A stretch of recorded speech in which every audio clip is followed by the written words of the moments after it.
शलाकया चक्षुरुन्मिलितं येन तस्मै श्रीगुरुवे नमः। नमो विष्णुपादाय कृष्णप्रेष्ठाय भूतले श्रीमते नमस्ते सारस्वते निर्विश जय श्री कृष्ण चैतन्य प्रभु नित्यानंद श्रीवासादि गौर भक्तवृंद हरे कृष्णा कृष्णा कृष्णा हरे हरे हरे राम राम राम हरे कृष्णा। तो मैं पहले प्रभु जी का विशेष आभारी हूँ कि आज उन्होंने मुझे आज्ञा की कि मैं आपके सामने छत्रपति संभाजी महाराज के बारे में कुछ बोल सकूं। प्रभु जी ने जैसे पहले डिस्क्लेमर दिया कि हमें क्या सीखना है छत्रपति संभाजी महाराज के जीवन चरित्र से। Why are we here to hear about Chhatrapati Sambhaji Maharaj. तो उसका उत्तर एक मैं आगे दूंगा, पर यह है कि हमें प्रेरणा जरूर लेनी है इन सभी महापुरुषों से कि हम किस प्रकार से भगवान के प्रति अपना कर्तव्य या सेवा को पूर्ण कर सके। जैसे हमारे युधिष्ठिर महाराज है, हमारे पृथु महाराज, परीक्षित महाराज, इन महान विभूतियों का चरित्र भागवत में आता है। इफ भागवत इज अबाउट कृष्णा's लीला, देन वाई इन सब का क्यों चरित्र आता है, ताकि हमें यह भी समझ आए कि किस प्रकार उन्होंने भगवान के प्रति अपना कर्तव्य था वो पूर्ण किया भक्ति करते हुए, और हमें भी उस प्रकार से करना चाहिए। तो भागवत माने भगवान के गुणों का वर्णन और भक्तों के गुणों का वर्णन भी। तो जैसे मैं एक लेक्चर सुन रहा था परम पूज्य राधा स्वामी महाराज द्वारा, तो और बहुत सीनियर डिवोटीज से भी मैंने सुना कि छत्रपति शिवाजी महाराज वॉज द लास्ट राजर्षि, वो आखिरी राजर्षि थे। तो राजर्षि की व्याख्या क्या है? जो राजा भी है और ऋषि भी है, राजर्षि। तो राजर्षि केवल शास्त्र में एक वर्णन है, हालांकि युधिष्ठिर महाराज भी राजर्षि थे और भगवान भी कहते हैं ना एवं परंपरा प्राप्तम राजर्षयो विदुः। तो राजर्षि मतलब जो राजा भगवान की सेवा में भी रत है और अपना कर्तव्य भी कर रहे हैं, वो राजा भी है और ऋषि भी है। उसी प्रकार जनक महाराज का वर्णन है, उनको भी राजा और ऋषि कहा गया। तो उसी प्रकार छत्रपति शिवाजी महाराज भी राजर्षि थे। कैसे? तो उनके चरित्र से हमें पता चलता है कि हाँ वो एक राजर्षि थे। तो समर्थ रामदास स्वामी करके जो शिवाजी महाराज के आध्यात्मिक गुरु है, वो उनके बारे में कहते हैं, निश्चयाचा महामेरु सकल जनासी आधारु अखंड स्थितिचा निर्धारु श्रीमंत योगी। इसका बहुत बड़ा अर्थ है, परंतु मैं आपको दो शब्दों पे गौर करना चाहूंगा, आप करें। श्रीमंत योगी, श्रीमंत मतलब बहुत ही रिच। मराठी में श्रीमंत का अर्थ है श्री से युक्त, इज वेरी प्रॉस्परस, रिच, बहुत ही वेल्दी है। परंतु कहा गया क्या है? श्रीमंत योगी। आगे योगी क्यों लगाया? योगी कभी रिच देखे आपने? कौन योगी है जिसका बड़ा बंगलो है और कार है और ये है? योगी ध्यान तपस्या साधना में लीन, एक कौपिन पे, मोस्टली यही चेहरे सामने आता है ना, ये चेहरा, बड़े बड़े जटाएं। पर यहाँ श्रीमंत योगी क्यों कहा है? तो जैसे उन्होंने अपना समग्र राज्य, शक्ति, सामर्थ्य और धन संपदा भगवान के सेवा में लगाया। कैसे भगवान के सेवा में लगाया? स्वराज्य भावे ही तो श्रींची इच्छा। शिवाजी महाराज कहे कि ये जो भगवान के भक्ति को पालन करने योग्य है, ऐसा राज्य व्यवस्था निर्माण करना, धर्म से चलने वाला राज्य व्यवस्था निर्माण करना, जो आगे संभाजी महाराज भी बताते हैं। तो उन्हें समर्थ रामदास स्वामी ने छत्रपति शिवाजी महाराज गुजरने के बाद एक पत्र लिखा संभाजी महाराज को। वो पत्र इतना महत्वपूर्ण, इतना सुंदर है। दो पत्र लिखे उन्होंने, एक शिवाजी महाराज को, खुद शिवाजी महाराज को लिखा, और दूसरा संभाजी महाराज को लिखा। जिन जिनको ये संभव है, कृपया ये दोनों पत्रों का प्रिंट निकाले और अपने घर में लगाए। मराठी जन मोस्टली जो है, वो बहुत सुंदर है दोनों पत्र। तो यहाँ वो संभाजी महाराज को बताते हैं, और हमें संभाजी महाराज के बारे में क्यों समझना चाहिए, पढ़ना चाहिए, सुनना चाहिए, उसके बारे में भी यहाँ वर्णन आता है। तो हम वो सुनेंगे पहले, क्योंकि बहुत बार प्रश्न ये आता है कि it's around 350 years, 55, mostly 360 years Chhatrapati Shivaji Maharaj चले। हम हमारे यहाँ से 17वीं सदी में महाराज थे। 1630 से 1680 और संभाजी महाराज आगे 1707 में तो औरंगजेब चला गया। संभाजी महाराज 1679 ऐसा कुछ तो, मुझे ये डेट याद नहीं, 89 सॉरी। तो उस इतना समय हो गया, फिर भी इन महापुरुषों का बार बार जयंती क्यों हमें उनको याद करना है बार बार, क्यों हमें उनकी जयंती मनानी है, क्यों हमें उनके बारे में बार बार सुनना है। तो ये इस पत्र में उसका उत्तर है, संभाजी महाराज को लिखे गए पत्र में। तो पहला बड़ा पत्र है, मैंने कुछ उसमें से गिने चुने ये लिए है, ओवी कहते हैं उसे, श्लोक जैसे समझिए आप। आहे तितुके जतन करावे, पुढे आनिक मिळवावे, महाराष्ट्र राज्य करावे जिकडे तिकडे। अभी ये बस संभाजी महाराज के बारे में नहीं है, ये प्रभुपाद के बारे में भी हो सकता है, हम यदि विचार करें तो क्या बोल रहे हैं, आहे तितुके जतन करावे, जितना है उसका जतन करो, उसका रक्षण करो। श्रील प्रभुपाद ने जितना दिया है उसका रक्षण करना है हमें। आहे तितुके जतन करावे, पुढे आणिक मिळवावे, आगे और मिलाओ, मतलब जितना इस्कॉन है उतना ही आगे प्रीचिंग क्या करना जरूरी, ऐसा नहीं बोल रहे। वो क्या बोल रहे, और प्रीचिंग करके और भी बढ़ाओ। महाराष्ट्र राज्य करावे जितुके तितुके। तो शिवाजी महाराज ने जो राज्य स्थापन किया था उसको महाराष्ट्र राज्य कहते हैं वो। तो हम कह सकते हैं यहाँ की प्रभुपाद ने जिसको स्थापन किया है उस संस्था का भी हमको बढ़ाना है। वो बोल रहे जितुके तितुके, चैतन्य महाप्रभु क्या कहते हैं, पृथ्वी जता छे यदि नगरादि ग्राम, मतलब सब जगह प्रचार होना चाहिए, सर्वत्र प्रचार। तो ये भी यहाँ कहते हैं जिकड़े तिकड़े, मतलब जहां वहां दिख रहा है वहां आप राज्य फैलाओ। मतलब क्या, धर्मयुक्त आचरण से चलने वाला राज्य, हमारे भगवान ने स्थापित किया हुआ जो धर्म है उसके अनुसार राज्य चलाओ, ऐसा वो कह रहे हैं, और उसको बढ़ाओ। फिर एक बहुत महत्वपूर्ण जो मुझे बहुत प्रिय है ये श्लोक, वो कहते हैं शिवराजास आठवावे, जीवित तृणवत मानावे, इहलोकी परलोकी तरावे कीर्ति रूपे। इतना सुंदर है कि वो कहते हैं कि शिवाजी महाराज को याद करो, जीवित तृणवत मानावे, अपने जीवन को बहुत तुच्छ मानो, और इहलोकी परलोकी तरावे कीर्ति रूपे। तो ये जब तुम करोगे, शिवाजी महाराज को याद करोगे, अपने जीवन को तुच्छ मान के उन्होंने दिए हुए वैल्यूज, उन्होंने दिए हुए तत्वों पे चलोगे, तो तुम्हारा कीर्ति इस लोक और बाहर बाह्य लोक, परलोक, स्वर्गादि जो बाह्य लोक है वहां भी बढ़ेगा। तो ये तुम करो। और बाद में वो लिखते शिवरायांचे आठवावे रूप, शिवरायांचा आठवावा प्रताप, शिवरायांचा आठवावा साक्षेप भूमंडल। तो वो बोल रहे कि एक्चुअली तुमको रोज ध्यान करना चाहिए शिवाजी महाराज के ऊपर, और हमें भी सब महापुरुष जैसे छत्रपति संभाजी महाराज और श्रील प्रभुपाद को भी, कि हमें एक्चुअली बैठ के ध्यान करना चाहिए। वो क्या बोल रहे, शिवरायांचे आठवावे रूप, वो दिखते कैसे थे, रूप उनका ध्यान करो आप। शिवरायांचा आठवावा प्रताप, प्रताप मतलब पराक्रम, वैल्यूर। प्रभुपाद का भी, श्रील प्रभुपाद का भी जो पराक्रम है वो किसमें लिखा है, वो हमारे प्रभुपाद जी के जो हिज होलीनेस सत्स्वरूप दास गोसाई महाराज ने जो लिखा है प्रभुपाद लीलामृत, ये भी प्रभुपाद का पराक्रम ही है, उनका प्रताप है। तो हमें हर एक महापुरुष के साथ ये करना चाहिए। ये मैं क्यों बता रहा हूं, महाराष्ट्र में एक परंपरा आई है जिसमें शिव जयंती के दिन केवल शिव जयंती कैसा सेलिब्रेट करना है, तो अपने गाड़ी को एक झंडा लगाओ जिसमें भगवा है, यहाँ माथे पे चंद्रकोर लगाओ, गले में वो माला डालो, और वो घूमता है पूरा दिन भर गाड़ी में, रम रम रम रम पूरा चक्कर लगाएगा। और उसके बाद दूसरे दिन उसको पूछोगे शिवाजी महाराज का एक कुछ गुण बताओ जो आपने लिया, बोलेगा कहाँ का गुण, क्या बस हो गया खत्म, कल शिव जयंती हुआ, डीजे पे डांस हुआ। ये महाराष्ट्र में दुर्दैव है, आज भी ऐसा होता है। तो ये हम श्लोक भूल ही गए। शिवरायांचा आठवावा साक्षेप भूमंडळी, और आगे लिखते शिवरायांचे कैसे चालणे, शिवरायांचे कैसे बोलणे, शिवरायांचे सलगी देणे कैसे पहावे। शिवाजी महाराज कैसे चलते थे, वो कैसे बोलते थे। ये मैं जब ये पढ़ रहा था तो मुझे एक श्लोक याद आ गया, क्या है वो, भगवत गीता में अर्जुन पूछते हैं कृष्ण से, हाँ समाधिस्तस्य च केशव स्थितभीम किम आसित व्रजेत किम। तो ये कनेक्शन आ गया। शिवाजी महाराज भी थे, स्थित प्रज्ञ थे शिवाजी महाराज, स्थित प्रज्ञ से का भाषा समाधिस्तस्य च केशव। यस, शिवाजी महाराज एक्चुअली स्थित प्रज्ञ थे। उसके एक एक चीजों के लिए एक एक कथा बता सकता हूं, पर हमारे पास देखते हैं आगे कभी कि शिवाजी महाराज किस प्रकार से स्थित प्रज्ञ थे।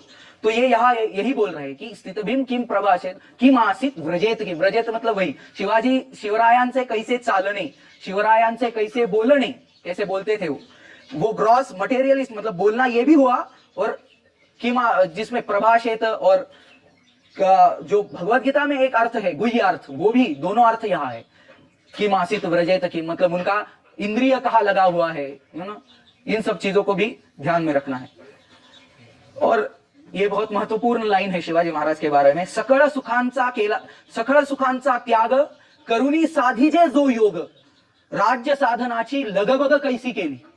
तो एक बड़े इतिहासकार रहे जिन्होंने निनाद बेडेकर सर, जिनसे मैंने थोड़ा सीखा, ऑनलाइन सीखा पर उनसे मैंने इतिहास सीखा, तो बोलते हैं इस पूरे वाक्य में शिवाजी महाराज के जीवन का सार है कि सकल सुखाचा त्याग, सभी सुखों का त्याग किया शिवाजी महाराज ने और संभाजी महाराज ने, दोनों का भी चरित्र का सार ये वाक्य है।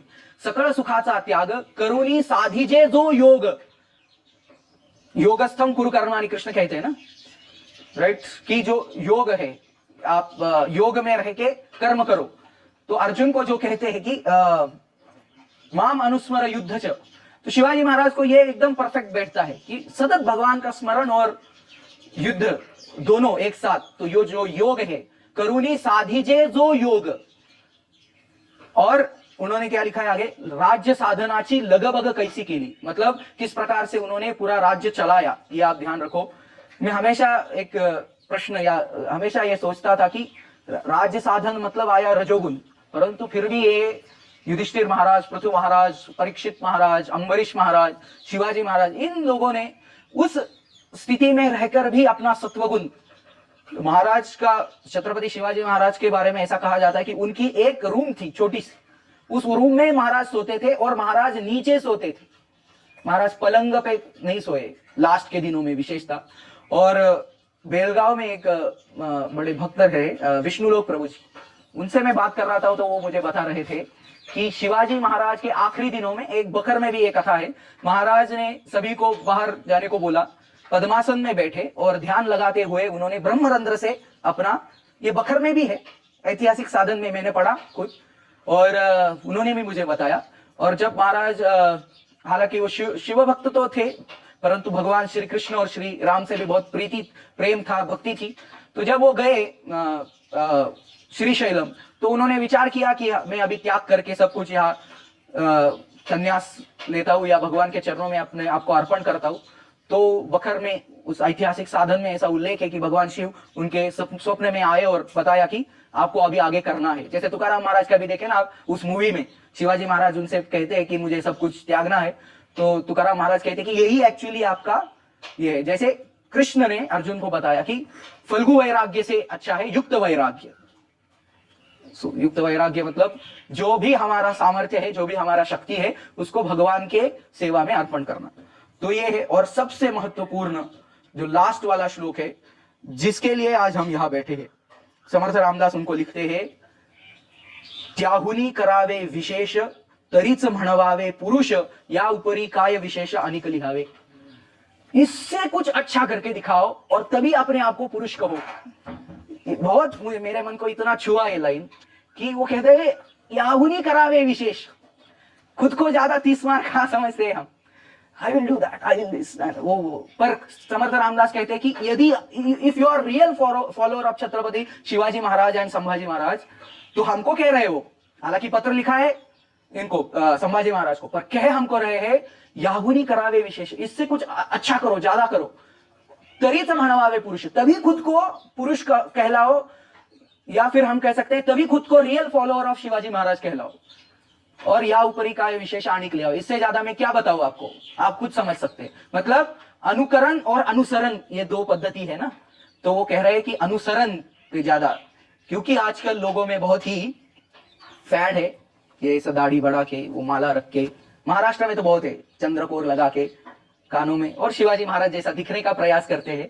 परंतु समर्थ रामदास स्वामी हमें यहाँ पर्पसफुली बता रहे कि अनुकरण कुछ जगह जरूरी है, परंतु विचारों का अनुसरण बहुत जरूरी है। तो शिवाजी महाराज के जो विचार है, तो ये महत्वपूर्ण मुझे आपको बताना था। और इसके बाद जब मैं संभाजी महाराज के बारे में सोचता हूँ तो देखते हैं कितना आज पॉसिबल होगा अभी इस क्लास में, वो हम इतना कवर करेंगे, बाद में देख लेंगे।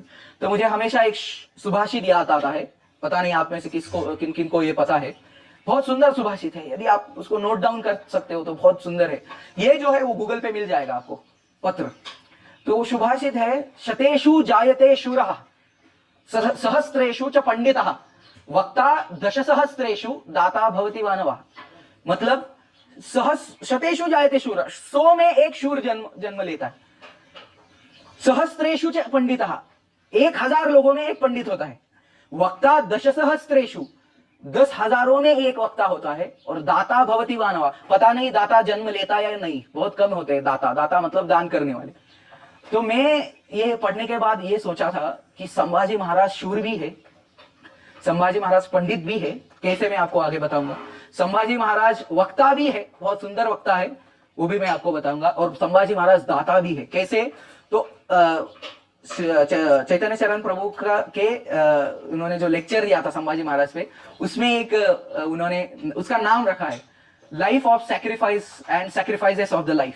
वो बहुत अच्छा टाइटल है कि जीवन का बलिदान और बलिदानों का जीवन, वो सब चीज दान करते ही आए हैं संभाजी महाराज बचपन से।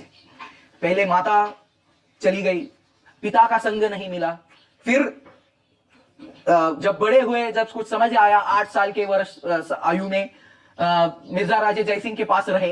अपना बालपन जिन्हें कोई नहीं मिला, आप जैसे खेल कूद रहे हो वैसे संभाजी महाराज के जीवन में है ही नहीं। बाद में आगरा जाना पड़ा। आगरा से आने के बाद कंटिन्यूअस टर्बुलेंस है, तानाजी मालुसरे का ये है वो है, शिवाजी महाराज घूम रहे हैं, प्रताप राव गुजर का प्रकरण, ये सब। फिर राज्याभिषेक, थोड़ा स्थैर्य मिला। पर राज्याभिषेक के बाद जब भी वो अपने युवावस्था में पदार्पण किए तो अपने पिता को, अपने दादी को पहले खो बैठे, फिर पिता को खो बैठे। फिर खुद का राज्याभिषेक हुआ तो उसमें आप देखे मूवी में किस प्रकार से विरोध हुआ, और विरोध के बाद वो एस्टेब्लिश करना पड़ा उनको खुद को। फिर भी अंदर से विरोध, अकबर के साथ जो सोयरा भाई रानी साहेब और उनके मंत्रिमंडल के कुछ लोग अकबर के साथ मिल गए, वहां भी टग ऑफ वॉर चल रहा है, वहां भी उनका ऊपर नीचे है जीवन। और बाद में लास्ट जीवन के आखिरी दिनों में तो मतलब मानसिक छल का तो मतलब कोई यही है ही नहीं, मौज माफ करने के लिए यंत्र है ही नहीं कुछ। पर शारीरिक अनन्वित अत्याचार कहते हैं, प्रचंड शारीरिक छल। तो जो वो लाइन है, सखल सुखाचा केला त्याग, सखल सुखाचा त्याग करुणी साधिजे जो योग, कि समग्र सुख का त्याग किया इन 2 पिता पुत्रों ने। और वैसे हम श्रील प्रभुपाद के बारे में भी देखते हैं कि उन्होंने अपने सकल सुख का त्याग किया। और कल ही मैं शायद किसी को बता रहा था, गुरुकुल के बच्चे को, कि ऐसे ही होते हैं महापुरुष। वो श्लोक है, तो तप्यंती लोकतापेन साधव, मैं वो पूरा श्लोक याद नहीं है, आप किसको पता है? तप्यंती लोकतापेन साधव, हाँ राइट। जो शिव जी के बारे में भी बताए थे कि खुद विष ग्रहण करके उन्होंने ये किया। तो ये संभाजी महाराज का जीवन है। तो पहले हम उनका बचपन देखते हैं, किस प्रकार से जन्म हुआ। संभाजी महाराज का जन्म भी ऐसे स्थिति में हुआ कि वो बहुत विलक्षण थी। जब समझ आया आदिल शाह को कि ये छत्रपति शिवाजी महाराज, तभी तो वो छत्रपति नहीं थे, वो केवल राजा या सरदार कह सकते हो, ये शांत बैठने वाला नहीं है, ये लड़का बहुत ही उछल कूद कर रहा है। तो उसको शांत बैठाने के लिए उसने बहुत ही खतरनाक सरदार को भेजा, वो था अफजल खान। अफजल खान का एक बहुत ही उसकी खुद की राजमुद्रा है, वो राजमुद्रा फारसी में है। वो कहता है कि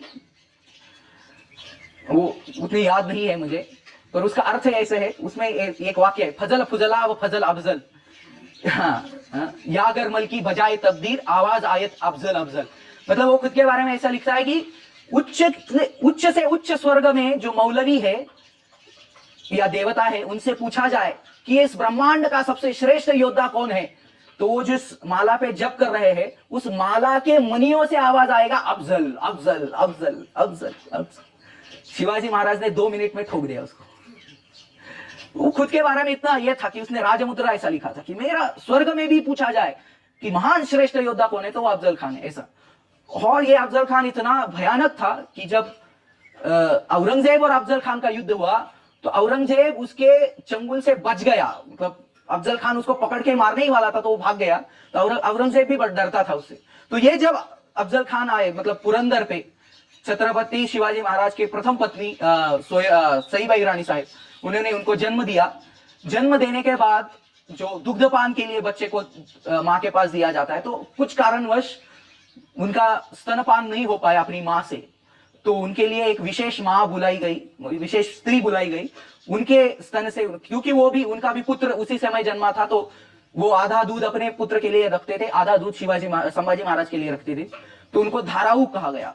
दूध की धार होती है ना, तो उसके लिए धाराऊ। तो वो उनको, मतलब माँ का सानिध्य भी बचपन से ही प्राप्त नहीं है। 2 साल के हुए तो सईबाई रानी साहेब आजार के कारण, बीमारी के कारण छोड़ के चली गई, और तब शिवाजी महाराज पे बहुत बड़ा संकट आया था अफजल खान का। और जो एक घर का व्यक्ति है जिनके पास शिवाजी महाराज बहुत निजी बातें करते थे, वही उनको छोड़ के चली गई। आप समझ सकते हो महाराज के मन की भावनाओं की क्या स्थिति होगी। फिर भी मैंने कहा ना, स्थित प्रज्ञ, उसमें भी बहुत स्थिर है महाराज।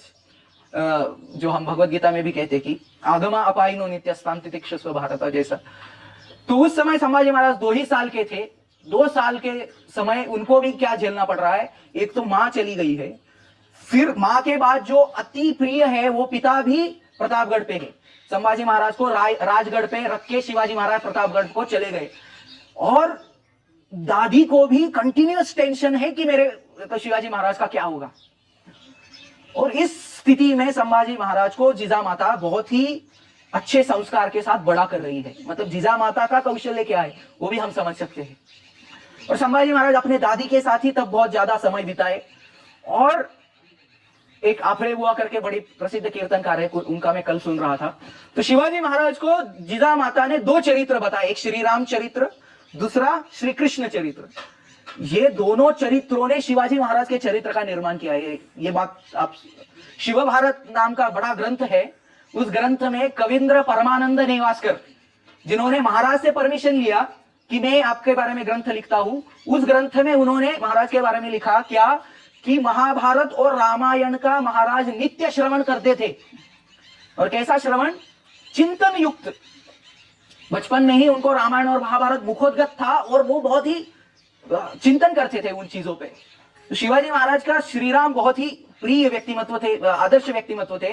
कैसे पता चलता है, शिवाजी महाराज के जीवन में जितने भी लोग, मतलब उनके डायनेस्टी में जितने भी लोग हैं, उनके नाम देखो, मालोजी, संभाजी, शिवाजी, विठोजी, शाहजी।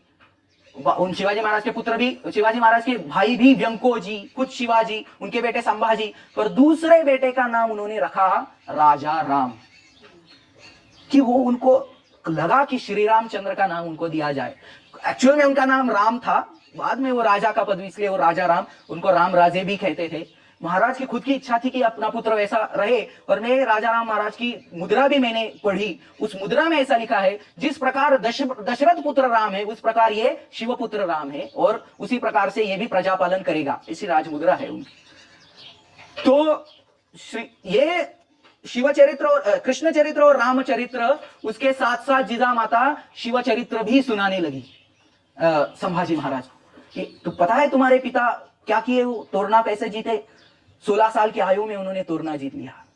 16 साल की उम्र में भगवान कृष्ण ने कंस को मारा, 16 साल की उम्र में ताड़ी का वध किया श्री राम ने, और 16 साल की उम्र में शिवाजी महाराज ने तोरना। तो ये एकदम पैरेलल रखती थी, और वो एक आदर्श प्रस्थापित करती थी संभाजी महाराज के सामने इन तीनों महापुरुषों का, राम, कृष्ण और शिव। इसलिए मैंने एक थोड़ा मेरा लाइन लिखा है इस पे, मैं आपको बताया नहीं पर आपको बताता हूं। राम कृष्ण शिव चरित्र आहे सकला माझी पवित्र, तया जानुनिया सर्वत्र विजय मेळवावा, ऐसा लिखा।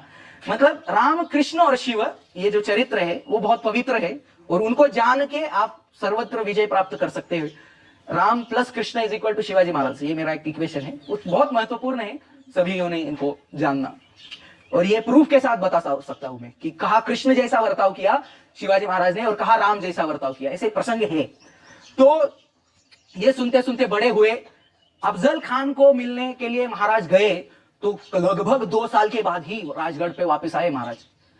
उस समय तक मतलब 5 साल, लगभग 5 साल की उम्र में महाराज के दर्शन हुए संभाजी महाराज को अच्छे से। क्यों? वो कहाँ फंसे थे? पन्हाड़ा। पन्हाड़ा को संस्कृत में परनाल पर्वत कहते। उस परनाल पर्वताख्यान ऐसा ग्रंथ है। तो वो होने के बाद पहली बार अपने पिता का दर्शन किया। 3 साल बीत गए और 8वें साल में जब वो 8 साल के थे तभी एक बड़ा संकट और एक संकट आया। संकटों की श्रृंखला आई है जीवन में। तो सीरियल बॉम्ब ब्लास्ट, ऐसा एक इतिहासकार कहे कि सीरियल बॉम्ब ब्लास्ट है। पहले तो मां चली गई, अफजल खान, फिर पिता अटक गए। वो कैसे, मतलब उस स्थिति वो हम समझ नहीं सकते कि उस स्थिति में उनकी मानसिक स्थिति क्या होती। और फिर और एक बड़ा संकट आया। औरंगजेब ने बहुत ही बड़े सरदार को शिवाजी महाराज की तरफ भेजा। उनका नाम था मिर्जा राजा जयसिंह। बहुत ही अच्छे व्यक्ति तो थे, परंतु गलत जगह पे निष्ठा रखी उन्होंने। लाइक करना वाज वेरी कुशल तो था, पर निष्ठा गलत जगह थी। तो वही निनाद बेड़ेकर इसी प्रसंग को कृष्ण कर्ण संवाद, हालांकि तो टाइम नहीं है तो बाद में देखते हैं। तो ये जब आए मिर्जा राजे जयसिंह, तो उन्होंने शिवाजी महाराज के बहुत सारे किलों पे आक्रमण किया। तो एक किला था पुरंदर, जहां संभाजी महाराज का जन्म हुआ। संभाजी महाराज के जीवन में पुरंदर को बड़ा स्थान है, क्योंकि जन्म हुआ और इस पुरंदर के तह के बाद ही उनका जीवन बड़ा टर्न लिया। तब वहां उनके बालपन को समाप्ति हुई। इस पुरंदर के तह के बाद, ट्रीटी ऑफ पुरंदर के बाद संभाजी महाराज को बालपन मिला ही नहीं। अब तक तो 3 साल पिता के साथ अच्छे बच्चे, एकदम 8 साल का बच्चा मतलब फर्स्ट, तो मस्त जी रहे थे, पिता, दादी और माताएं। परंतु इसके बाद संभाजी महाराज झट से प्रौढ़ हो गए एकदम। क्यों? उसका कारण है, पुरंदर की ट्रीटी होने के बाद शिवाजी महाराज को मतलब दिलेर खान नाम का एक सरदार था, उसने वो पुरंदर को जीत लिया। उसमें शिवाजी महाराज के बहुत बड़े सरदार मुरारबाजी प्राण गंवाने पड़े उनको। और तब शिवाजी महाराज ने सोचा की दुर्ग तर मिळवता येतील, दुर्ग तो मैं फिर से जीत सकता हूं, पर मोतियापरिस ही माझी मावळे मंडळी पुन्हा मिळवणे नाही। मोतियापरिस मतलब एक एक हीरे की तरह ये मेरा सरदार है, उसको मैं वापस नहीं ले सकता। तो उन्होंने तब ट्रीटी की। वो बोले ठीक है, मारना बंद करो, मैं ट्रीटी करता हूं। क्या है, आपको क्या चाहिए? बोले 2/3 ऑफ योर ऑल दुर्ग, आपके सब दुर्गों में से 2/3 दुर्ग मुझे दो। उसको 6 लाख होणांचा प्रदेश कहते हैं। 6 लाख होन मतलब अभी इस मैं गणना नहीं कर पाऊंगा, उसका भी है एक गणना कि एक होन मतलब अभी का कितना। बहुत बड़ा प्रदेश, 6 लाख होनों का प्रदेश, मतलब उस प्रदेश में से जो टैक्स आता है या रेवेन्यू आता है वो 6 लाख होन का है, वो 2, मतलब लगभग 365 में से 2/3 आप गिन सकते हो कितना हुआ। ये सुनो, 250 समथिंग। अच्छा, ओके ओके 23 प्रभु जी के अनुसार, जो अभी उसमें भी ये है अलग अलग, जिनका मैंने सुना वो ऐसा कहे, और मराठी बुक में 23 बोले हैं तब। तो ये जो है शिवाजी महाराज ने वो दिए थे 6 लाख होन प्रदेश। अभी किले पता नहीं, पर 6 लाख होन प्रदेश का पक्का है कि वो उतना देना पड़ा। उस समय वो जो बोल रहा, उसने क्या किया मिर्जा राजे जयसिंह ने, मिर्जा राजे जयसिंह भी बहुत चालाक थे। मिर्जा राजे जयसिंह ये कहे कि देखो शिवाजी, मेरा आदमी उस किले पे जाएगा, मुगल फरमान दिखाएगा कि ये किला शिवाजी महाराज ने मुगलों को दिया है, और वो फरमान दिखाने के बाद आपने पूरा सैन्य उतरना चाहिए और हमारा मुगली निशान वहां फड़कना चाहिए। पर आपके मराठे पागल है, मैं नहीं बता सकता कि क्या कर सकते हैं। वो मेरा आदमी गया, मेरी सेना गई, ऊपर से उन्होंने गोला बारूद धड़ाधड़ उधर ही फिनिश कर दिया और बोल दिया है किसी को किला नहीं दूंगा मैं, तो यहां मैं फंस जाऊंगा ना।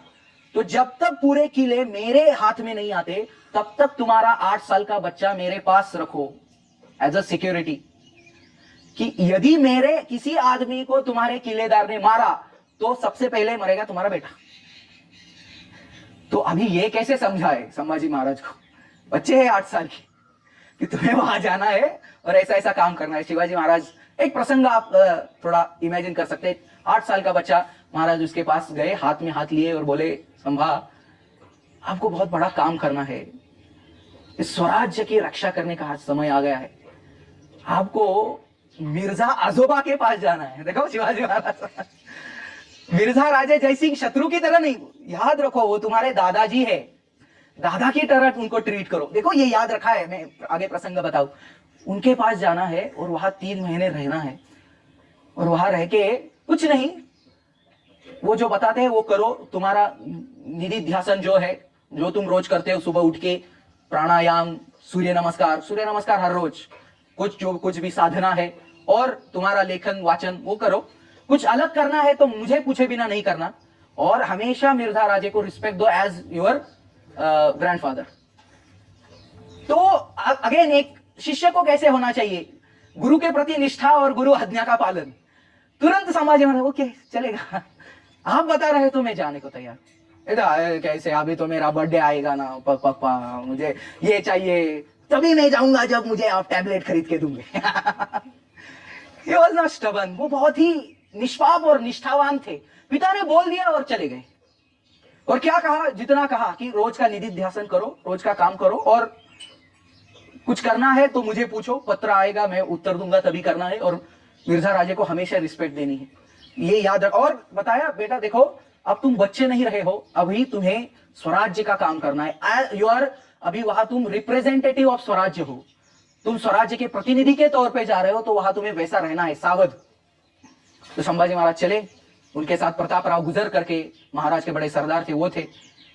और वो मेणा कहते हैं, मेणा मतलब पालखी, वो मेणा, और आगे गुजरेदार ऐसा कहते हैं जो पकड़ते हैं मेना को, और हवालदार जो हाथ में भाला लेके आगे पीछे, और प्रताप राव गुजर घोड़े पे। मिर्जा राजे जयसिंह के टेंट जहां था वहां पे आ गए, और सभी लोग देखने, अरे कौन है, संभाजी दिखता कैसा है, 8 साल का बच्चा है, इतने धीर दृढ़त्व के साथ, और क्या कहते हैं, बहुत ही शौर्य के साथ, कोई भी डर नहीं है अंदर महाराज के।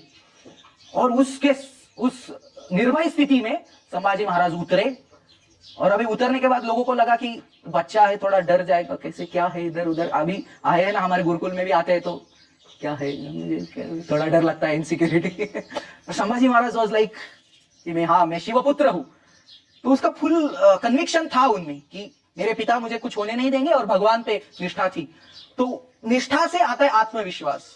हमेशा गौरंग प्रभु का मस्त वाक्य है, वो कहते हैं होप्स ऑलवेज गिव्स यू, आस्तिकता जो है, भगवान पे विश्वास रखना, वो आपको हमेशा होप देते हैं, और होप से आता है कॉन्फिडेंस। तो निष्ठा से कॉन्फिडेंस की उत्पत्ति होती है। तो उनमें जो निष्ठा थी, उस निष्ठा ने उनको जो कॉन्फिडेंस दिया, तो एकदम सीना तान के वो चले गए, मिर्जा राजे जयसिंह के पास आए। अभी लोगों को लगा इसने मुजरा करना चाहिए, मुजरा मतलब पता है ना आपको, झुक के ऐसा करते। तो संभाजी महाराज ने कुछ मुजरा वगैरह नहीं किया, तो लोगों को लगा कितना एरोगेंट है ये लड़का। तो देखो शिवाजी महाराज ने क्या बताया था, ये तुम्हारे आजोबा के समान। संभाजी महाराज बाल वय में एकदम इनोसेंट, एक छोटा बच्चा जैसा रहता है, दौड़ के उनके पास गए और एकदम झुक गए चरणों पे, और अपना माथा उनके चरणों पे रख दिया और कह दिया नमस्कार कर तो आजोबा, मतलब नमस्कार करता हूं दादाजी।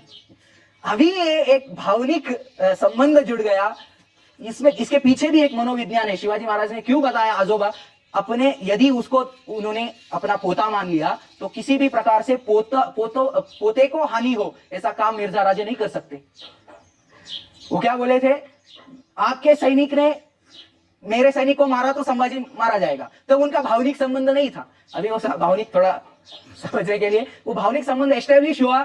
अभी पोते को अभी थोड़ा सोचेंगे, इसको मारू क्या मैं, ये अच्छा लड़का है, इसको क्या करूंगा।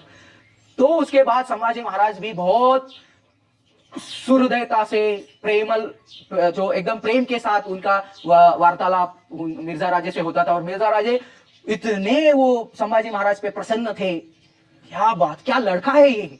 हाँ, तो एक प्रसंग ऐसा है कि वो नमस्कार करने के बाद क्या हुआ, उसके बाद क्या हुआ, इतना वो प्रेम मिला ना।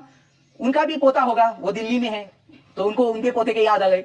तो संभाजी महाराज को उन्होंने उठाया, और उठा के मिर्जा राजे, हम क्या करते हैं, शत्रु के पुत्र को सिंहासन देंगे ना दूसरा, वहां बिठाना। संभाजी महाराज को मिर्जा राजे ने अपने बगल में बिठाया, ऐसे बैठो यहाँ बेटा आ जाओ, और ऐसे पकड़ के बैठ गए। इतना एक केवल नमस्कार करता हूं आजोबा, मतलब नमस्कार करता हूं दादाजी, इससे वो मन परिवर्तन ही कर दिया उनका। बैठ जाओ बेटा, क्या कैसा चल रहा है, वो भी मस्त, हाँ अच्छा है, ये पसंद आया, वो पसंद है, ये सब। प्रभात दिलेर खान वहां जरा ये कर रहा है, उसको थोड़ा वो कुटिल मनस्थिति का है ना, तो ये बहुत ही नजदीकियां बढ़ा रहा है बोले बेटा। तो दिलेर खान हंसा ऐसा समझ रहा है क्या हुआ, हंस क्यों रहे आप? बोले देखो तुम्हारे पिता के सभी किलो को मैंने ले लिया है। अच्छा तो फिर? मैं कहा हमने जीत लिया किलो को।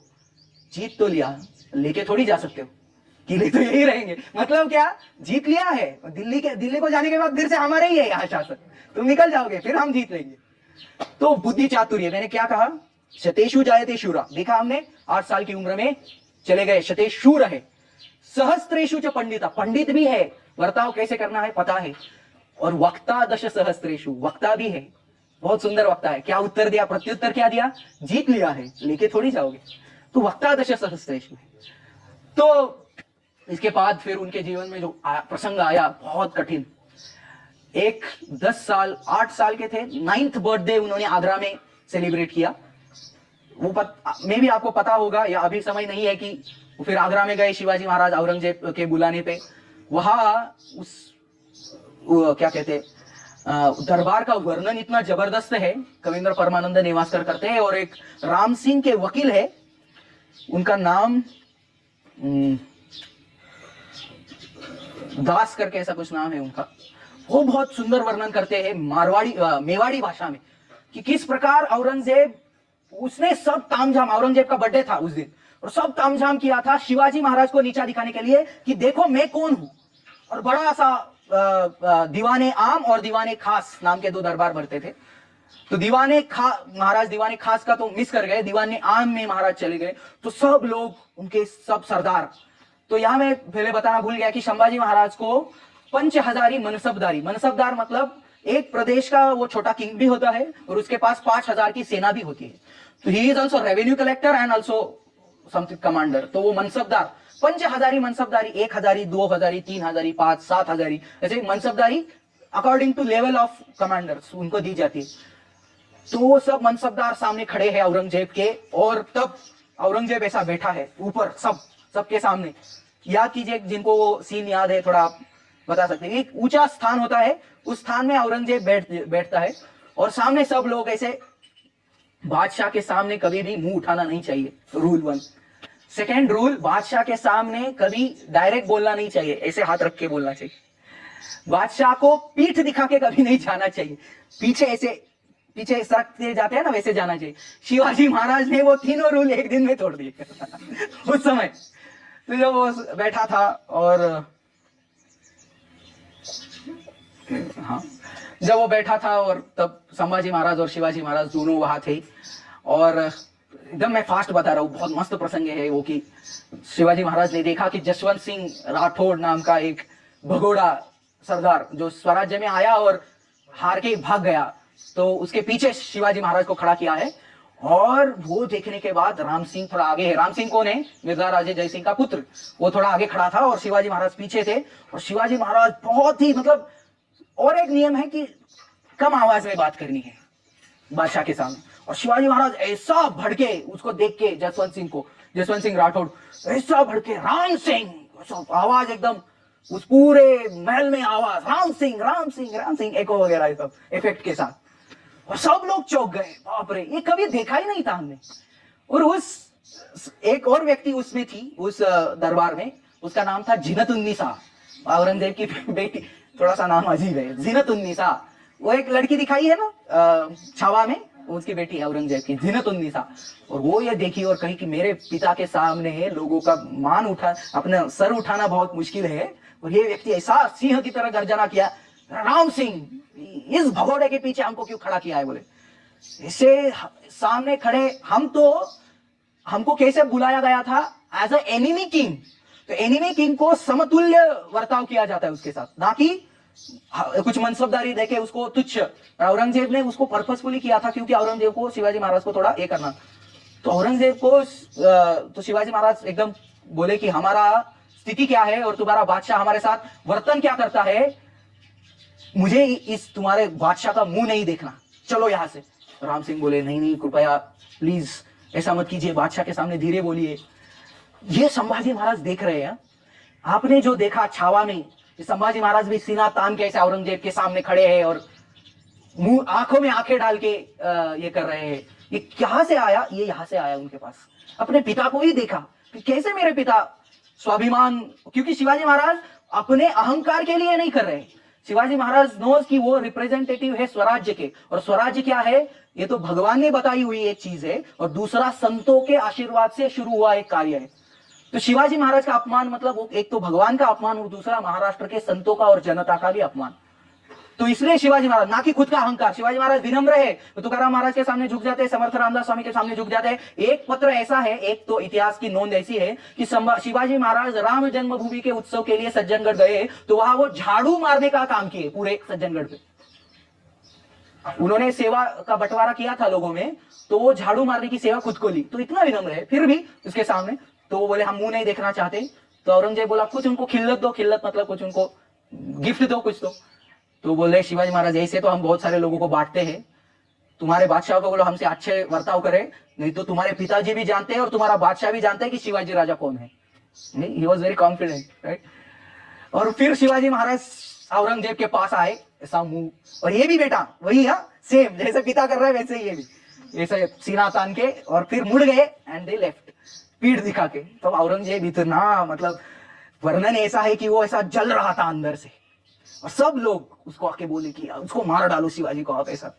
तो आगे जाके एक वाक्य है, वाक्य हालांकि इतिहास में है नहीं, मतलब उसको ऐतिहासिक वाक्य नहीं कह सकते, पर एक वक्ता ने की हुई कल्पना है कि औरंगजेब जब सामने आया, संभाजी महाराज को पकड़ के जब संभाजी महाराज को लेके आए सामने, तब औरंगजेब बोल रहा है कि 8 बरस का था तब ये मिला था हमें आगरा में।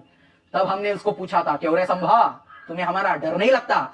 तब इसने जवाब दिया था हमको किसी का डर नहीं लगता, बल्कि हमारी वजह से सबको डर लगता। एंड ये सत्य है बोला काफर। तो कभी कभी इतिहास में एकदम एक्यूरेट ऐतिहासिक वाक्य नहीं होते ये, परंतु उनके कैरेक्टर के लिए समान ऐसे वाक्य होते। तो ये हम कह सकते हैं कि हाँ, ये कभी कभी कवि अपने कल्पना को भी बढ़ा के ये करता। तो उसके बाद भी बड़ा प्रसंग है, परंतु समय खत्म हो रहा है। तो मैं आपसे देखते हैं बाद में एक कंटिन्यू करें। सुंदर है महाराज का चरित्र। हाँ, आपका समाधि भंग हो गया, मैं समझ आया, मुझे एकदम से स्टॉप। तो आपको कुछ प्रश्न है तो आप पूछिए।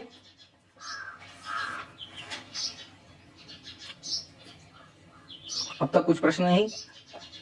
कल तो बहुत सारे प्रश्न आए थे मुझे। हाँ, एक्चुअली मेरे पास वो उसका बहुत बड़ा ये है, बस उनके पंडित्व का पांडित्य जो है, उन्होंने बहुत सुंदर ग्रंथ लिखा है।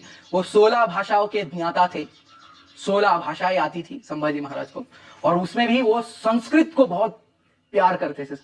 संस्कृत निष्ठता उनके परिवार में ही थी, क्योंकि Shahaji Raje was an exceptional person at that time.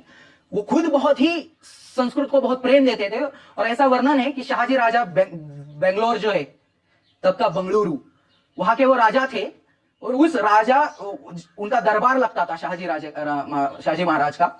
वहां वो अनेक कवियों को बुलाते थे और उनकी स्पर्धा आयोजित करते थे।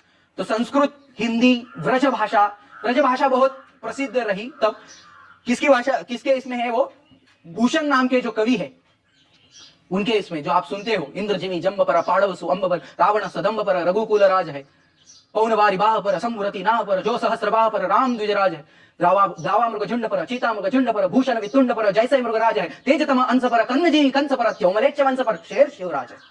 ऐसा है वो जो है, वो ब्रज भाषा का ये है, ब्रज भाषा में लिखा गया काव्य है।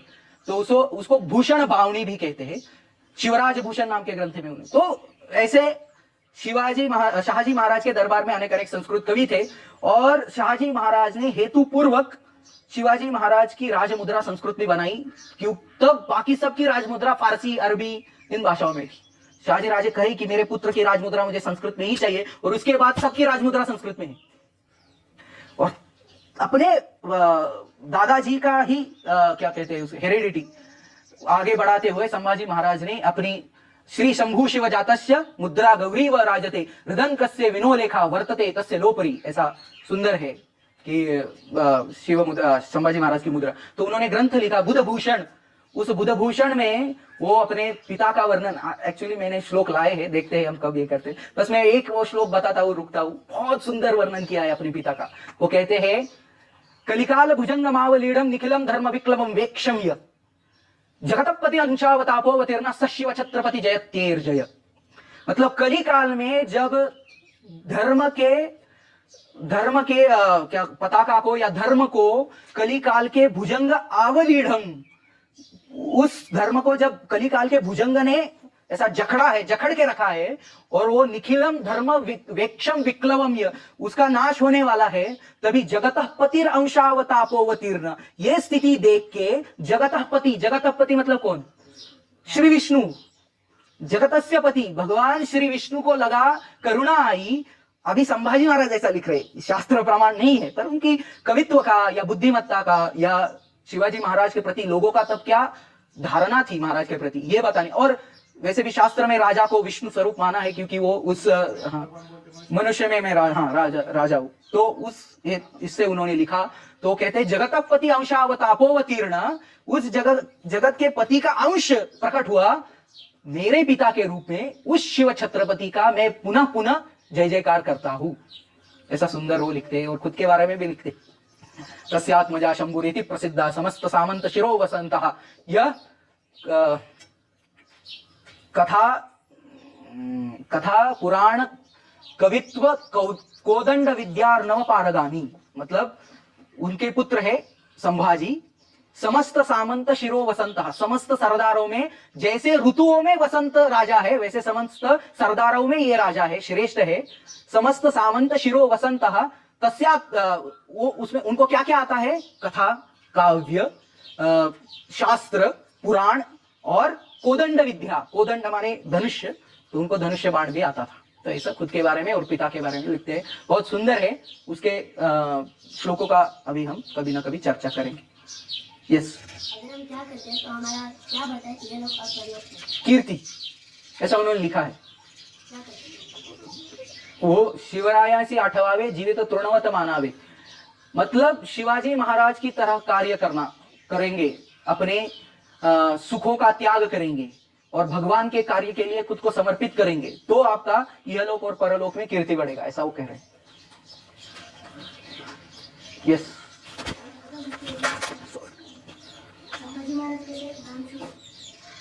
दानशूर। हाँ, संभाजी महाराज बहुत सारे दान दिए। जो दान देते हैं उनको जिसपे लिख के दिया जाता है कि हमने आपको दान दिया, तो उसको दानपत्र कहते हैं। दानपुत्र तो बहुत सारे दानपत्र दिए उन्होंने। चाफल संस्थान करके एक है सातारा जिला में, समर्थ रामदास स्वामी जहाँ श्री राम मूर्ति की स्थापना की, वहां वो देते थे। सज्जनगढ़ को देते, सज्जनगढ़ का मंदिर संभाजी महाराज ने बनाया। जो ज्ञानेश्वर और तुकाराम महाराज ज्ञानेश्वर महाराज और तुकाराम महाराज की जो पालकी जाती है, उसको भी फुल प्रोटेक्शन एंड ऑर्गेनाइजेशन वो सब संभाजी महाराज ने देखा। तो आप देखते होंगे कि एक उस पालकी में, तुकाराम महाराज के पालकी के साथ एक मावड़ा वेशधारी एक व्यक्ति रहता है, हाथ में वो दंड लेके, उसके ऊपर मावड़ा की पगड़ी और हाथ में। तो वो क्यों? तो संभाजी महाराज ने अपना व्यक्ति रखा था वहां, क्योंकि बहुत सारे शत्रुओं ने उस पर अटैक किए थे, तो उनको प्रोटेक्शन फुल तलवारों के साथ पहले थे, घोड़ा वगैरह रहता था। किस इसमें हम घोड़ा देखते हैं? किस आध्यात्मिक कार्य में घोड़ा है? किसी भी आध्यात्मिक कार्य में, मतलब वो क्यों साधुओं को घोड़े की क्यों जरूरत? तो घोड़ा संभाजी महाराज का रहता था प्रोटेक्शन के लिए, कि इनको संभाजी महाराज का प्रोटेक्शन है वो राजमुद्रा के साथ। तो वहां का उनके खाने पीने का और उसका सब कार्य वही देखते थे। तो वहां वो एक दानशूर रहे। उन्होंने ब्राह्मणों को बहुत दान दिया, बहुत सारे है ऐसे दान पत्र जहां वो ब्राह्मणों को दान देते हैं। और उन्होंने सबसे बड़ा तो मैंने वहां कहा कि सैक्रिफाइस ऑफ द लाइफ, अपने जीवन का दान दिया इन लोगों के लिए। तो वो इससे और समझ आता है कि वो महान दाता भी रहे। और वो बहुत धर्मनिष्ठ थे, उनको धर्मवीर भी कहा जाना चाहिए, क्योंकि एक्चुअल ऐसे कागज पत्र है जहां उनका धर्म प्रियता, धर्मनिष्ठता हम देख सकते हैं।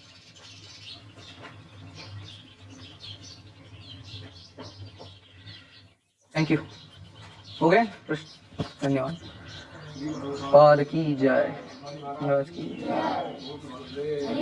यस,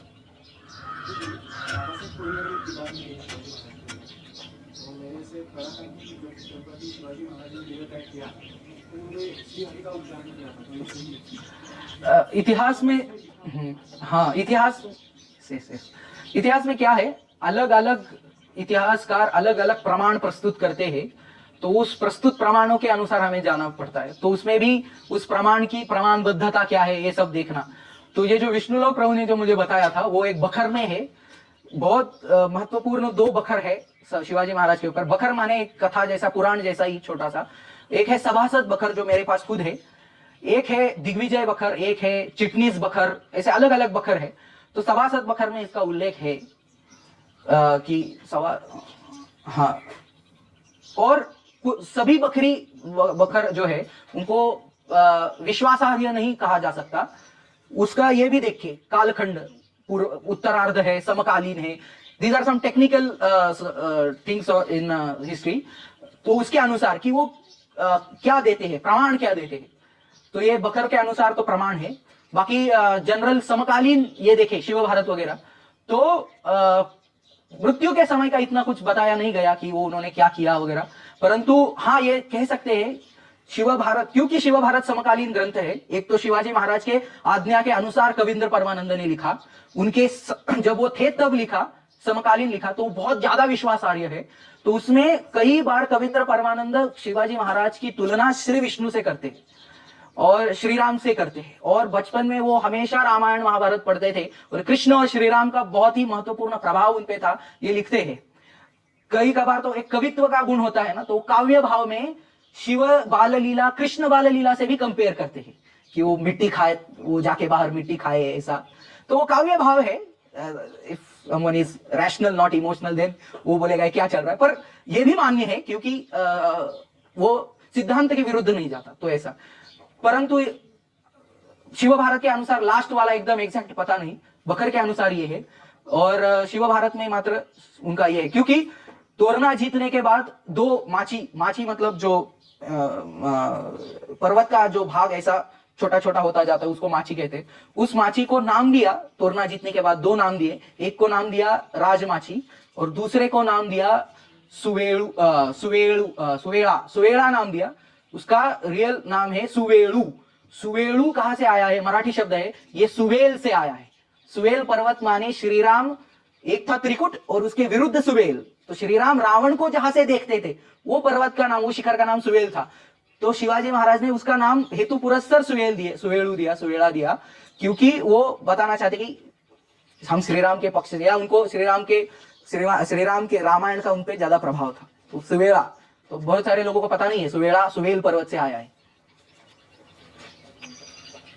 तो वी कैन से कि हाँ। और एक महत्वपूर्ण जो मैं भूल गया, संभाजी महाराज अपने हर पत्र के पहले और हर पुस्तक के पहले जिन्होंने उन्हें लिखा है, मेनली तो बुधभूषण, हाँ, श्री नृसिम्हाय नमः, ये संभाजी महाराज हमेशा लिखते थे। तो ये पत्र संभाजी महाराज का है। कैसे, तो श्री नृसिम्हाय नमः लिखा जाता था उनके हर एक पत्र के पहले।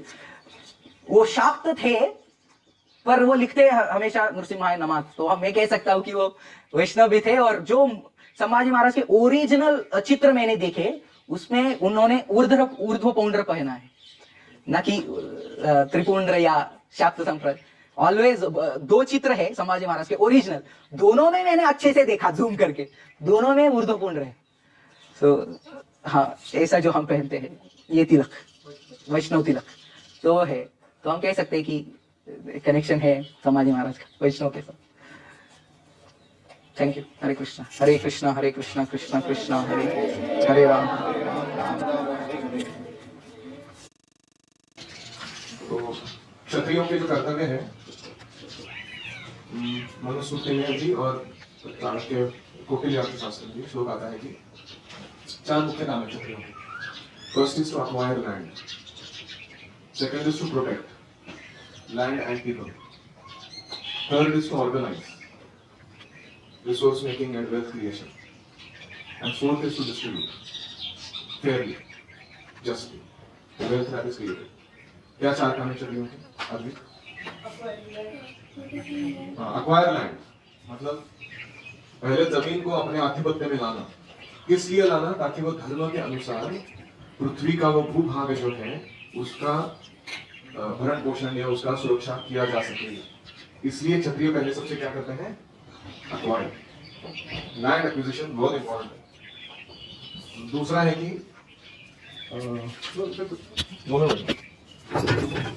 कि एक्विजिशन के बाद you have to protect the land and the people. सबसे महत्वपूर्ण क्या है? लोगों की रक्षा करना। और भूभाग में जितने भी जीव जंतु हैं, ऐसा नहीं केवल मनुष्य हैं, उन सब के सुस्थिति के लिए आयोजन करना, उनको प्रोटेक्शन देना। हम फेमस कथा सुनते हो शिवी महाराज का कि वो कपूत आके बोलता है कि मैं भी आपका प्रजा हूँ, ये मेरा मांस खाने के लिए मेरे को ले जा रहा है, आप मेरी रक्षा करो। तो अपना मांस काट के देते हो, बोलते इसके वेट का मांस मैं दूंगा तुमको। व्हाट काइंड ऑफ किंग, कैसा राजा होगा। फिर तीसरा क्या है? Organise. This is the highlight of Kshatriya thing. वो क्षत्रिय कभी भी खुद को किसी भी भूभाग का स्वामी नहीं समझता। वो समझता है कि भगवान की ओर से ये मेरे अधिपत्य में है, ताकि मैं इसको अच्छे से भगवान की सेवा में लगा सकूं। तो नो क्लेम ऑफ प्रोप्राइटरशिप। क्षत्रिय मानता है कि सारा भूभाग जो है वो ब्राह्मणों का है। उन्होंने मुझे एक सेवक के रूप में नियुक्त किया है कि मैं इस भूभाग का सारा भरण पोषण रक्षण वगैरह कर सकूं। तो इस भावना से वो राज्य करते हैं। और ब्राह्मण क्या कहते हैं? यह है भगवान का, लेकिन हम इसको संभालना नहीं चाहते हैं, तुम संभालो। तो नोबडी इज क्लेमिंग प्रोप्राइटरशिप। कितना अच्छा सिस्टम है ये। फिर ऑर्गेनाइज में क्या करना होता है? उसे कहते हैं 4 वर्ण और 4 आश्रमों की सुस्थिति लाकर रखना। ब्राह्मण, क्षत्रिय, वैश्य। सबसे पहला काम करता है कोई भी क्षत्रिय, वो है कि वो ब्राह्मणों की मदद से अपने नेक्स्ट जनरेशन जो है, बच्चे और जो जन सामान्य है, कॉमन फोक्स, उनका मन को ट्रेनिंग देता है। Train their mind with the help of teachers, Brahmins. क्योंकि उसी से गुरुकुल और वर्णाश्रम कॉलेज जैसे सिस्टम से ही जो बाहर निकलेंगे, वो प्रजाजन उस राज्य को सुस्थित रखेंगे, वो खुशी से रहेंगे, उपद्रव नहीं देंगे। अगर वर्ण संकर आ गया या वर्णाश्रम पद्धति का पालन न करने वाले लोग हो गए, तो सारा समाज डिस्टर्बेंस में चला जाएगा। तो सबसे पहला काम करता है कोई भी क्षत्रिय, to engage brahmanas in disseminating spiritual knowledge and para vidya का पूरा ट्रेनिंग देने के लिए वो गुरुकुल खोलना, अलग अलग पाठशालाएं खोलना, विद्यालय, लोगों के लिए सारा एजुकेशन का सिस्टम बनाना। फिर उसके बाद वो ट्रेनिंग होने के बाद जो वर्ण और आश्रम बनते हैं, क्या वो अपने अपने धर्मों को पालन कर रहे हैं कि नहीं ठीक से, उसको वो मॉनिटर करता है। इसको कहते हैं दंड। दंड का अर्थ है यानी पनिशमेंट, दंड का अर्थ है गवर्नेंस। क्षत्रिय गवर्नेंस मतलब क्या है कि क्षत्रिय इतना डिसिप्लिन रखता है सब लोगों को। क्या वो ब्राह्मण सुबह 4 बजे उठ के अपना डेटी वर्शिप शुरू कर रहे हैं कि नहीं कर रहे? क्या वो क्षत्रिय जो है वो लोगों का, समाज का रक्षण करने के लिए अपना आत्मबल, शारीरिक बल संवर्धन कर रहा है कि नहीं कर रहा है बराबर से, या शोषण कर रहा है दूसरों को? क्या ये वैश्य जो है ये लैंड का उसको सस्टेनेबल, रीजनरेटिव बना के रख रहा है कि नहीं रख रहा है? कुछ प्रॉफिट मेकिंग मेंटालिटी आ गया उसमें, लैंड की वाट लगे चलेगा, पानी के रिसोर्सेज खराब हो गए चलेगा, कुछ भी गलत चीज मैन्युफैक्चर करके बेच देंगे चलेगा, बस पैसा मिलना चाहिए। ये ऐसा नहीं चलता। तो एक क्षत्रिय उसको जाके मॉनिटर करते हैं। और चौथा है कि वो डिस्ट्रीब्यूशन मतलब जो भी वेल्थ क्रिएट होता है, लैंड आती है, वो लैंड को वो अलोकेट करते हैं। ब्राह्मणों के लिए लैंड अलोकेट करते हैं, मंदिर चलने चाहिए, गुरुकुल चलने चाहिए। फिर क्षत्रिय जो है अन्य मनसुबदार, आपने सुना भी, मनसबदार, वो सब पूरा वहां सिस्टम बैठा के देते हैं। Is like a mini king in that area, कि तुम इस भूभाग के लिए देखो सब चीज। फिर उसके बाद जो वैश्य है, शूद्र है, उनके लिए भी वो आयोजित करके देते हैं कि तुम ये भूभाग को कल्टीवेट करो, तुम यहाँ रहो। सो ही डिस्ट्रीब्यूट्स द वेल्थ। ऐसा नहीं कि वो सिर्फ टैक्स ले रहा है लोगों से, ये 4 काम वो फुकट में कर रहा है समाज के लिए, अपना जान डाल के कर रहा है। तो क्योंकि क्षत्रिय ऐसे होते हैं, इसीलिए कोई भी समाज को चलाने के लिए सिर्फ ब्राह्मणों की नहीं, क्षत्रियों की बहुत आवश्यकता होती है। इसको में समस्या क्या है? There are some so called Brahmanical culture following, वो जेन्युइन है, अच्छे हैं, ब्राह्मण है, और उनके अंडर ना उन्होंने शूद्र की रखे हैं, वो are doing the menial labour work. लेकिन ये ऐसा है मानो सर है और पैर है और पेट नहीं है और हाथ नहीं है, कैसा चलेगा वो शरीर? तो सोशल बॉडी पूरा वेल डेवलप करने के लिए ब्राह्मणों के बाद नेक्स्ट सबसे ज्यादा जरूरत है क्षत्रियों की। वो आएंगे जब पिक्चर में, तो आपका जो सिस्टम है, आपका जो लैंड है, आपका जो भी पूरा रिसोर्सेस है, उसको वेल ऑर्गेनाइज करके देंगे वो। वरना क्या होता है, Brahman is intelligent enough to employ Shudras and run a temple, but that doesn't make a varnashrama system. वो सोसाइटी नहीं बनता है वो। इसको नहीं तो सोसाइटी ना, सोसाइटी का मतलब क्या है? जहाँ वर्ण और आश्रम सुस्थित है उसको सोसाइटी बोलते हैं। तो अभी तक हम सोसाइटी बने नहीं है। उसका कारण यह है कि हमने इस बात पर गौर नहीं किया है कि क्षत्रिय ट्रेनिंग क्या होना चाहिए, क्षत्रियों को कैसे हमको एंगेज करना चाहिए, और ऐसे क्षत्रिय आइडेंटिफाई करना, उनको ट्रेनिंग देना, उनको एंगेज करना। कुछ ब्राह्मण डरते हैं क्षत्रियों से, इसको आगे ब्राह्मण की बात कर रहा हूँ। क्यों? क्योंकि अभी वो मैं जैसा चला रहा हूँ, मैं खुद ही बॉस हूँ। कल को वो दंड नीति अपना लगाने लगेगा, क्षत्रिय डंडा लगेगा मेरे पीछे, तुमने डोनेशन लाया किधर गया हो, तुमने ये लाया, तुम मंगल आरती में कहाँ थे, तुमने शास्त्र अध्ययन बंद क्यों कर दिया, तुम्हारी माला तुम कितने बजे कर रहे हो। तो वो ब्राह्मण को भी ज्यादा ये नहीं चाहिए परेशानी, तो ही tends to think that oh I can coolly manage चीज, अपना अपना तरीके से करता हूँ मैं, कौन पीछे डंडा लगा के लेगा इसे। तो this is an interesting system actually, वैदिक वर्णाश्रम अगर आप स्टडी करोगे, इतना सूक्ष्म है वो और इतना प्रोफाउंड, सही तरीके से अरेंज करके रखा है उसको। कंपटीशन का सवाल नहीं है इन दोनों के बीच में, कोऑपरेशन फुल्ली अवेलेबल है, एक दूसरे के प्रति बहुत आदर है। तो इसलिए ये जो सिस्टम था हमारा, इसको स्वराज्य कहते हैं। हम जो स्वराज्य कर रहे हैं ये स्वराज्य मतलब क्या है, घरों से कहो आप हिंदू है ऐसा बोलने का और इधर उधर थोड़ा मूछ लगा के शेंडी लगा के घूमते रहने का, इसको स्वराज्य बोल रहे हैं हम। ये क्या पागलपंती है। प्रभुपाद जी ने फॉर्मूला दिया है। प्रभुपाद जी कहते हैं कि 50% of my mission is not complete, that is to be completed which is varnashrama. ठीक है, मेरा ऐसा मानना है कि Prabhupada has completed his mission, in instruction he has given us what is varnashrama. वो मैनिफेस्ट करने का काम वो हमारे पे छोड़ के गए, उन्होंने अपना मिशन पूरा नहीं किया ऐसा नहीं है। Prabhupada has actually given everything that we need to do to organise society nicely. Problem यह है कि हम अपना जिम्मेदारी उठा नहीं रहे। We are responsible for the chaos in the society. जब तुमको दिखता है कोई गाय कचरे के ढेर पे प्लास्टिक चाट रही है, पेट में जा रहा है उसके, वो तुमको लगता नहीं कभी अपने हार्ट की मैं रिस्पॉन्सिबल हूं इसके लिए? तुमको लगता है गवर्नमेंट रिस्पॉन्सिबल है, कलयुग रिस्पॉन्सिबल? ऐसा नहीं है। जब तक हम ऐसा उठाएंगे नहीं उस प्रण को, कोई नहीं करेगा, मैं करूंगा इसको। I will acquire land, I will arrange things, I will put systems in place, I will nourish people, I will engage them in Krishna service properly. क्योंकि मैं ये कर नहीं पा रहा हूं, इसलिए समाज की दुर्दशा चल रही है। So I have to prepare myself. मुझे अपने आप की औकात बढ़ानी है भगवान की आंखों में, ताकि भगवान जो है वो ये सब कार्य करने के लिए मेरी सारी सुविधा या बुद्धि या शक्ति या लोग मुझे प्रदान करें। So the purpose of hearing all this kathas, Sambhaji Maharaj, Shivaji Maharaj, all that is ultimately some of us will take it seriously कि हमें वर्णाश्रम को सुस्थित करना है, समाज में स्वराज्य की निर्मित करनी है और हमें अपना अपना रोल अच्छा निभाना है। आप कौन हो खुद को पता है आपको? आप ब्राह्मण हो, आप क्षत्रिय हो, वैश्य हो, शुद्ध कौन है आप? अगर आपको वही पता नहीं है, आप समाज को क्या करोगे आप जाके? तो इसीलिए first identify your varna, get thoroughly trained and then engage it in lord service very nicely. तभी ये स्वराज्य की स्थापना होगी। और ये स्वराज्य की स्थापना करने के लिए जिन्होंने इतना जान दिया है अपना, उनका हम कुछ उर्रून हो पाएंगे। वरना ये कथाएं रहेंगी, हम थोड़ा सा इंस्पिरेशन लेके जय भवानी जय शिवाजी चिल्ला के अपने सेल्फ ग्रेटिफिकेशन के रेगुलर कामों में लग जाएंगे। Will go home. अभी देखूंगा मैं छुट्टी में तुम करते क्या हो। Are you really a man of Sambhaji Maharaj, Shivaji Maharaj? Are you really a man of Prabhupada? Are you really man of Krishna? That will be seen. 2 महीने तुम करते क्या हो? तुम एक निपट मूर्ख के जैसे शूद्रों से भी बदतर हरकतें करने में, एंटरटेनमेंट एंजॉयमेंट के अगर अपना समय बिता रहे हो, ये स्वराज्य का काम तुमसे होने वाला नहीं है। Born dog will remain a dog. लेकिन अच्छा रहेगा कि हम थोड़ा अपने ये सब जो ट्रेनिंग मिल रहा है, ये सब जो इनपुट्स हमने सुने हैं, और इसके द्वारा हम जो भगवान की मनोवृत्ति को, उनकी इच्छा को जान पा रहे हैं। यह स्वराज्य भावे ही श्रींची इच्छा, कृष्णा का इच्छा है वो, तो हम फिर उसमें भाग लेंगे। मुझे जब छुट्टी लगती है, मुझे इसलिए आनंद होता है क्योंकि मुझे अनायास जो मेरे एक्चुअल काम मुझे करने होते हैं उस पर फोकस करने मिलता है। I become so dilated. मैं अभी आपसे आशा करता हूँ कि घर जाने के बाद आप टीवी खोल के नहीं बैठेंगे, यूट्यूब पे इनडिस्क्रिमिनेट रील वॉचिंग नहीं करेंगे, अपने माता पिता को शोषण करने के लिए उनको इमोशनल ब्लैकमेलिंग करके अपना उल्लू जिला नहीं करेंगे। दिन का शुरुआत करेंगे दंडवत डालने के बाद माता पिता को, और हर दिन कॉन्शियस रहेंगे कि मैं अपने गुरु का रिप्रेजेंटेटिव हूँ जब मैं घर पे रह रहा हूँ, चाहे मैं कहीं भी रहूँ जाके। तो if you do that, then this gurukul training is successful. Otherwise I will think that मेरे में इतना पोटेंसी नहीं था कि मैं ऐसे पावरफुल बच्चों को जन्म दे सकूं। मेरे बच्चे भी हिजड़े ही निकले, ऐसे मुझे मानना पड़ेगा।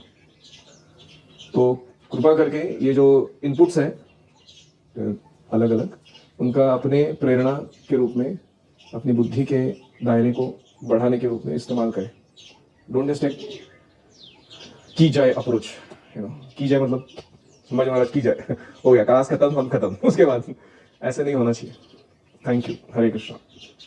So when he was telling just a verbal slip from his side, वो जब कह रहे थे कि राम और कृष्ण के वो समान माने जाते हैं, उनका कहने का मतलब ये था कि राम ने जो स्ट्रैटेजी अपनाई, कहाँ पे मर्यादा पालन करनी है, धर्म का आचरण रखना है, और कृष्ण जो स्ट्रैटेजी अपनाए, कहाँ किसको भेद करना है, किसका बैंड अच्छे से ठकास महाठक जिसको बोलते हैं, वो कहाँ लगाना है, वो दोनों का कॉम्बिनेशन थे Sambhaji Maharaj. That is what he meant to say in his speech. Om Hare Krishna Krishna Krishna Hare Hare, Hare Ram Ram Ram Hare Hare, Hari Om.